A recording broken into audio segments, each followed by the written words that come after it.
Hello everyone, welcome to our YouTube channel. और मैं हूं आपकी फॉरेंसिक एजुकेटर दीक्षा शर्मा।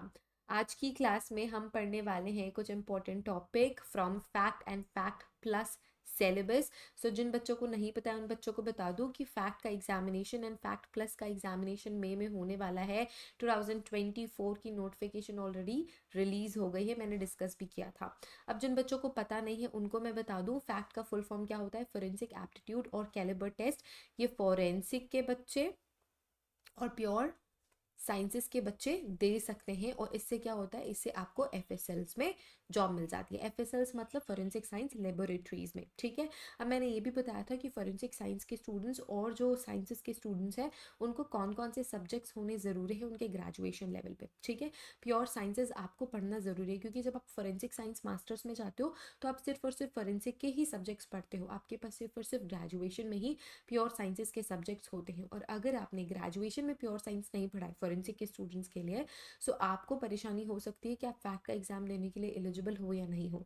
मैंने सारी eligibility criteria, educational qualification detail के साथ डिस्कस करी थी प्रीवियस वीडियो में। अगर आपने वो वीडियो नहीं देखी है तो मैं आई बटन पे उसका लिंक डाल दूंगी, आप उस पर आई बटन पे क्लिक करके वीडियो देख सकते हो और सारी इंपॉर्टेंट इन्फॉर्मेशन वहां से ले सकते हो, ठीक है। अब आज के टेस्ट में, अच्छा, जो ये NICFS है ये अब NFSU का दिल्ली कैंपस है और यही ही फैक्ट का एग्जाम कंडक्ट कर रहा है। आज के लेक्चर में हम पढ़ रहे हैं section A aptitude in forensic science में से fundamentals of basic sciences, basics of forensic science and applied forensic investigation के कुछ टॉपिक्स, ठीक है। सो शुरुआत करेंगे हम fundamentals of forensic sciences. Fundamentals of forensic science पढ़ने के लिए आपको सबसे पहले डेफिनेशन देखनी होती है कि फोरेंसिक साइंस एग्जैक्टली है क्या।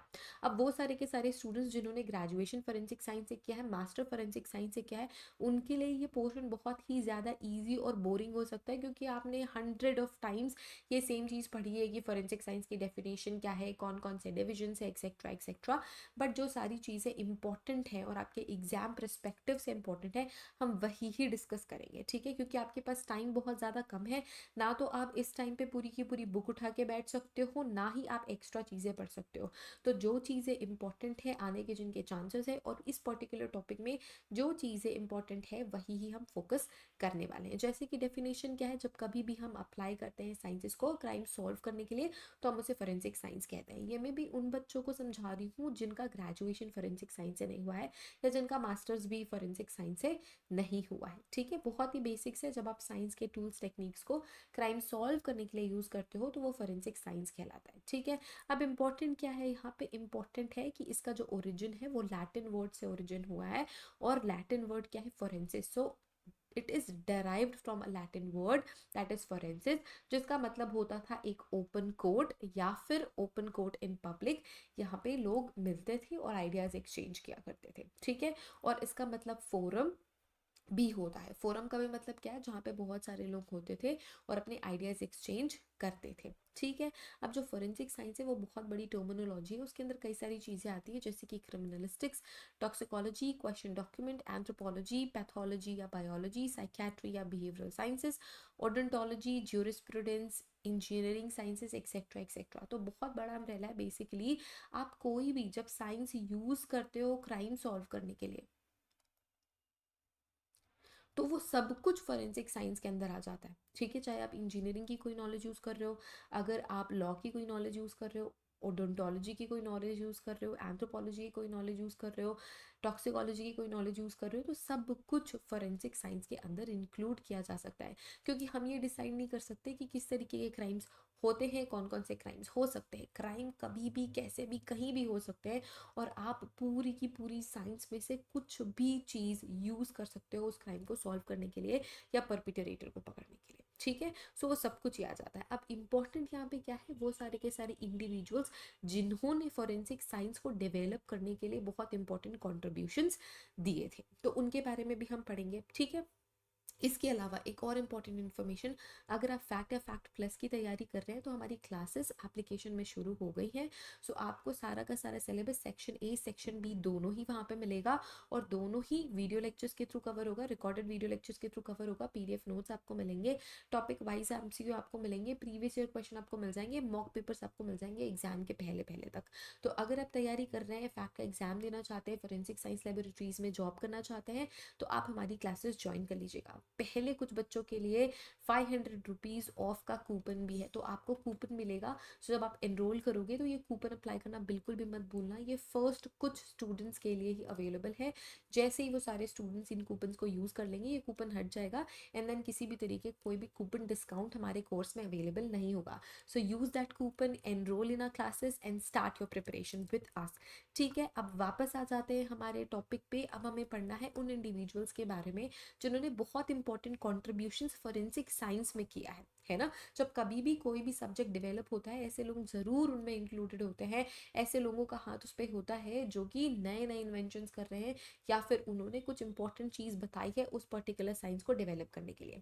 अब फोरेंसिक साइंस को डेवलप करने के लिए भी बहुत सारे लोगों का कॉन्ट्रीब्यूशन रहा है, तो उनमें से जो सबसे ज़्यादा इंपॉर्टेंट इंडिविजुअल्स हैं जिनका मेजर कॉन्ट्रीब्यूशन रहा है, उनको हम पढ़ने वाले हैं। इसके अलावा वो सारे लोग जो कि अभी हम यहाँ पे डिस्कस नहीं कर रहे हैं बट इंपॉर्टेंट है फोरेंसिक साइंस की फील्ड में, तो आने वाले लेक्चर्स में हम उनको ज़रूर डिस्कस कर लेंगे, और मैं अंडरलाइन करा दूंगी उनको कि ये सारे इंपॉर्टेंट है भाई, इनका नाम आपको याद रखना है, इन्होंने क्या कॉन्ट्रीब्यूशन किया था, क्या डेवलपमेंट किया था, क्या नई टेक्निक खोजी थी, कौन सा टूल बनाया था, ये सारी चीज़ें हम मेंशन करके रखेंगे। ठीक है, सबसे पहले हम देखते हैं सर ऑथर कैनन डायल, इन्होंने ही फोरेंसिक साइंस की साइड पे सबका ध्यान खींचा। ये कोई साइंटिस्ट नहीं थे, यहाँ पे इनकी पिक्चर भी लगी हुई है, आप देख सकते हैं।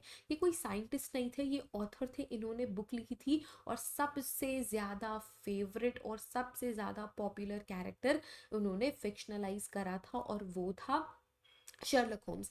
सारे के सारे बच्चों को पता है कि शर्लक होम्स कौन है, शर्लक होम्स की मूवी सबने देखी होगी, और ये जो शर्लक होम कैरेक्टर था, फिक्शनल कैरेक्टर था, एक इमेजिनरी कैरेक्टर था, वो किसने पॉपुलराइज करा था, इन्हीं ऑथर ने पॉपुलराइज करा था, इन्होंने वो क्रिएट करा था।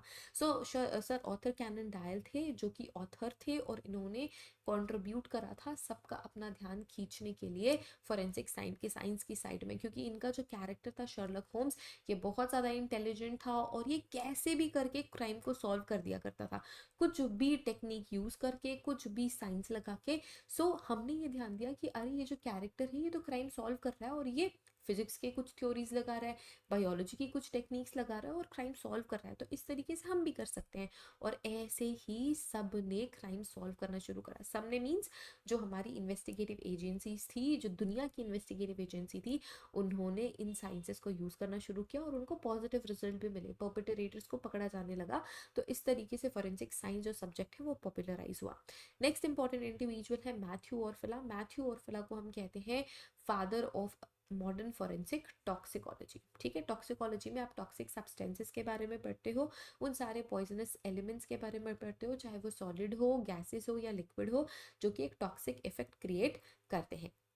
इन्होंने 1814 में एक बहुत ही इंपॉर्टेंट बुक पब्लिश करी थी, जिसमें उन्होंने बताया था कि किस तरीके से पॉइजनिंग का असर होता है डिफरेंट डिफरेंट एनिमल्स या फिर ह्यूमंस में, जो कि एक बहुत बड़ा कंट्रीब्यूशन था in the field of forensic science.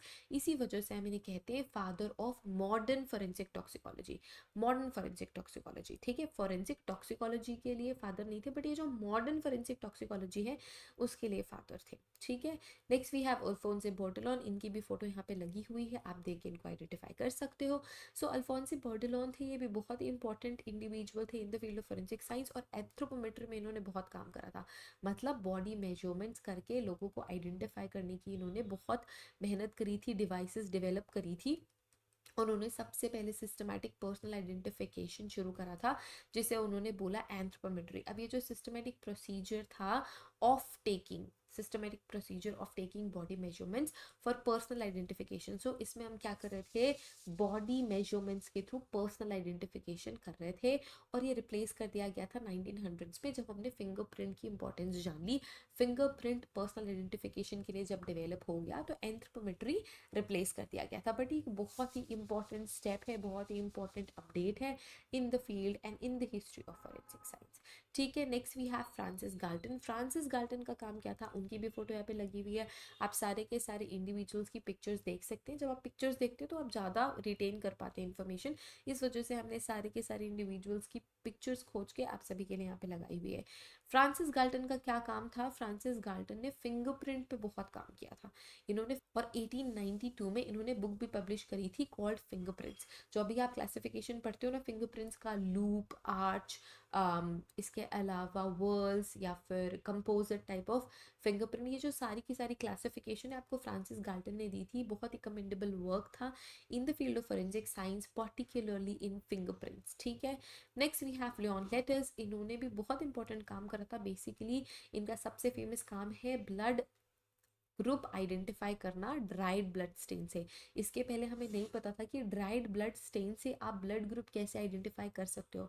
Blood group identification हमें कार्ल लैंडस्टीनर ने बताया था, लेकिन ड्राइड ब्लड से आप किस तरीके से ब्लड ग्रुप चेक करोगे ये हमें लियोन लेटिस ने बताया था, जो कि फॉरेंसिक साइंस के फील्ड में बहुत इंपॉर्टेंट था। क्योंकि यूजुअली आपको फॉरेंसिक जब इन्वेस्टिगेशन आप करते हो तो आपको फ्रेश ब्लड नहीं मिलता क्राइम सीन से, आपको ड्राइड ब्लड मिलता है, कभी कभी कई महीनों पुराना, कभी कभी कई हफ्तों पुराना आपको ब्लड स्टेन्स मिलेगा। तो उसको किस तरीके से आप आइडेंटिफाई करोगे, उसके ब्लड ग्रुप को किस तरीके से आइडेंटिफाई करोगे, ये सारी चीज़ें हमें लियोन लेटिस ने बताई थी। एक ये मेडिसिन के प्रोफेसर थे और इटली से थे। Next we have Calvin Goddard. Calvin Goddard को हम कहते हैं फादर ऑफ बैलिस्टिक्स। इन्होंने गन्स पे बहुत ज़्यादा काम करा था। इन्होंने कंपैरिजन माइक्रोस्कोप डेवलप करा था, जो कि बुलेट केसेस को साइड बाय साइड कंपेयर करने के लिए यूज़ किया जाने लगा। और आज की डेट में जो कंपैरिजन माइक्रोस्कोप है वो फॉरेंसिक साइंस के फील्ड में बहुत ही ज़्यादा इंपॉर्टेंट है। आज के टाइम पे जो कंपैरिजन माइक्रोस्कोप है वो सिर्फ और सिर्फ बुलेट कंपैरिजन के लिए यूज नहीं किया जाता, बहुत सारे डिफरेंट रेस एविडेंसेस को आप साइड बाय साइड कंपेयर कर सकते हो with the help of comparison microscope. ठीक है, इन्होंने बहुत इंपॉर्टेंट काम करा है in the field of ballistics, इसी वजह से इन्होंने फादर ऑफ बैलिस्टिक का टैग भी अक्वायर करा। इसके अलावा टूल मार्क्स में भी इन्होंने काफ़ी काम करा, और टूल मार्क को भी side by side comparison microscope में किस तरीके से स्टैब्लिश कर सकते हैं, similarities, dissimilarities, individual characteristic, class characteristics, ये सारी चीज़ें हमें कैल्विन गोडार्ड ने बताई थी। Next we have Albert S Osborn. जो ऑसबॉर्न थे इनको हम कहते हैं फादर ऑफ क्वेश्चन डॉक्यूमेंट, क्योंकि इन्होंने एक बुक लिखी थी जिसका नाम था क्वेश्चन डॉक्यूमेंट, और इन्होंने सारे के सारे important techniques and tools include करे थे जिससे कि हम डॉक्यूमेंट एग्जामिनेशन कर सकते हैं, चाहे वो कोई भी डॉक्यूमेंट हो। सबका एग्जामिनेशन इन्होंने डिवाइस करा था और बताया था कि किस तरीके से हमें एग्जामिनेशन करनी है। इन्होंने फंडामेंटल प्रिंसिपल्स भी डेवलप करे डॉक्यूमेंट एग्जामिनेशन के, और इसी वजह से इनका नाम सबसे पहले आता है in the field of question document, और इन्हें हम कहते हैं फादर ऑफ क्वेश्चन डॉक्यूमेंट। और इन्होंने बुक कब लिखी थी, 1910 में बुक लिखी थी। इस तरीके के क्वेश्चन कई बार आए हैं कि क्या था उस बुक का नाम, कौन सी ईयर पे इन्होंने ये बुक पब्लिश करी थी, ये सारी चीज़ें, और इनको फादर ऑफ क्वेश्चन डॉक्यूमेंट क्यों कहते हैं ये भी पूछा जा चुका है। सो इस तरीके से आपको याद रखना है कि 1910 में क्वेश्चन डॉक्यूमेंट बुक लिखी थी जिसमें सारे के सारे इंपॉर्टेंट प्रिंसिपल, टूल्स, टेक्निक्स इन्होंने हमें बताए थे डॉक्यूमेंट एग्जामिनेशन के। Okay, next we have Hans Gross. Hans Gross wrote the first treatise describing application of scientific disciplines in the field of criminal investigation around 1893। तो इन्होंने भी बहुत इंपॉर्टेंट चीज़ें इंक्लूड करी थी in the field of forensic science. इन्होंने publish करी थी बुक क्रिमिनल इन्वेस्टिगेशन, जिसमें step by step crime scene investigation को इन्होंने डिस्क्राइब करा था और बताया था कि किस तरीके से आप बेटर वे में क्राइम सीन को इन्वेस्टिगेट कर सकते हो। Next we have Edmond Locard. Edmond Locard सबके फेवरेट है। The very famous principle of exchange is given by Edmond Locard, और इसे ही हम कहते हैं एक्सचेंज प्रिंसिपल या फिर लुकार्ड्स एक्सचेंज प्रिंसिपल। सो ये एक साइंटिफिक कंट्रीब्यूशन था in the field of forensic science, और उन्होंने ये बोला था कि जब कभी भी दो चीज़ें कॉन्टैक्ट में आती है तो एक म्यूचुअल ट्रांसफ़र होना 100% पक्का है, और ये होता भी है। ये ट्रेस एविडेंसेस के लिए बहुत ज़्यादा इंपॉर्टेंट है, और ट्रेस एविडेंसेस तो बहुत इंपॉर्टेंट रोल भी प्ले करते हैं, और लुकार्ड एक्सचेंज प्रिंसिपल को बहुत ही सिंसियरली फॉलो भी करते हैं। और यूजुअली जो परपेट्रेटर्स होते हैं उनकी आंखों से ये ट्रेस एविडेंसेस बच जाते हैं, जिसकी वजह से वो पकड़े जाते हैं। ठीक है, next had so he was very important in the field of forensic science। तो अभी तक हमने क्या देखा, what is forensic science, what are the important individual who contributed in the field of forensic science. ठीक है, next we have basic principles of forensic science. So basic principles भी लगभग forensic science के students को पता है, लेकिन फिर भी आपको एक रिविजन करना बहुत ज़्यादा ज़रूरी है। और अगर आप तैयारी कर रहे हैं फैक्ट प्लस 2024 की, तो आप हमारी क्लासेस ज्वाइन कर सकते हैं, जिसमें आपको सेक्शन ए सेक्शन बी दोनों ही मिलेंगे। इसके साथ ही जो सेक्शन ए सेक्शन बी है, रिकॉर्डेड वीडियो लेक्चर से कवर किए जाएंगे, पीडीएफ नोट्स आपको मिलेंगे, टॉपिक वाइज एमसीक्यूज आपको मिलेंगे, मॉक पेपर्स आपको मिलेंगे और प्रीवियस ईयर क्वेश्चन पेपर भी, जिससे आपकी फैक्ट प्लस और फैक्ट की तैयारी 100% पूरी हो जाएगी। जो ऐप का लिंक है डिस्क्रिप्शन में है, कोर्स का लिंक है डिस्क्रिप्शन में है। पहले कुछ स्टूडेंट्स के लिए कूपन भी अवेलेबल है, तो वो कूपन वेस्ट जाने मत दो। अगर वो सारे कूपन्स बच्चों ने यूज़ कर लिए तो आप वो कूपन यूज़ नहीं कर पाओगे। Join our classes today to use the coupon and get 500 rupees off in our course of fact and fact plus. So don't forget to join our classes. Let's